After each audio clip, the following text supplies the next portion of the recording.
When trees come down on the ranch and I already have plenty of firewood for winter, my next priority is finding logs I want to save for future projects. Once I determine the usable and desirable wood, ideally I want to cut them to size and then immediately seal the end grains with anchor seal to slow the drying process, leaving less splits and cracks in the wood.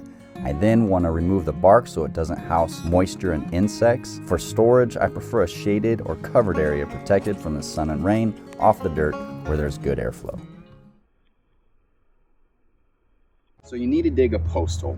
Well, the first manual tool I highly recommend, especially if you have a workable soil, not a ton of rock and shale, is, you probably guessed it, the post hole digger.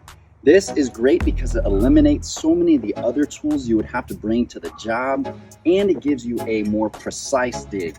Instead of having to dig wider to get to the depth you want, like you would with the pick and shovel. Digging a post hole with a lot of rock or hard shale and no jackhammer? Well, the first manual tool I recommend is the pick. Start with the pointed side and rotate to the flat side, using the post hole digger in between to help break up and remove the debris. Once you get as low as you can with the pick, switch to your pointed metal rod and sledgehammer. Work the rod at different angles into the shale and then swivel it out, breaking up the shale around it. Additionally, strike the shale with the post hole digger to help break up and remove debris until you reach the desired depth. This is how I protect my preserved tree logs for gate and fence posts. First step, paint or soak wood preserver into the bottom end of the log. 2. Brush on Henry's asphalt emulsion to the sides of the lower log that will be under the ground and touching the concrete, with some extending above the concrete. 3. Paint asphalt emulsion onto the top end of the log to protect it from the elements. 4. Once the concrete is poured and dried, sand the log. 5. Stain or paint the log and then spray paint the exposed dried asphalt emulsion.